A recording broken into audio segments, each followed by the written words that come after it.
बिस्मिल्लाह अर्रहमान अर्रहीम। अस्सलामु अलैकुम वरहमतुल्लाहि वबरकातुहू। दोस्तانو د زړه د هر قسم بیماری او د دړکن یعنی درزیدو لپاره انتهایی مجرب عمل د قرآن پاک آیات ته سوره هود فاستقم کما امرت ومن تاب معك فاستقم کما امرت ومن تاب معك فاستقم کما امرت ومن تاب معك. دا په کومه طریقې سره وایو؟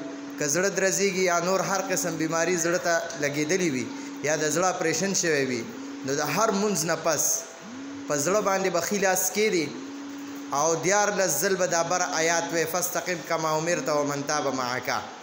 دا آیات په 14 ځل وی، خو د دې نه مخکې د دې آیات نه مخکې به 3 ځل درود شریف وی، بیا به 14 ځل دا فاستقم کما امرت ومن تاب معك وی، او یا د هغې نه پس به بیا 3 ځل درود شریف وی. انشاءالله د الله په فضل او کرم سره د زړه هر قسم تکلیف، هر قسم بیماری، هر قسم چې څه مرض ورته لګېدلی وي الله پاک به مکمل ختم کړي. انشاءالله د زړه هر بیماری به الله پاک ټیک کړي.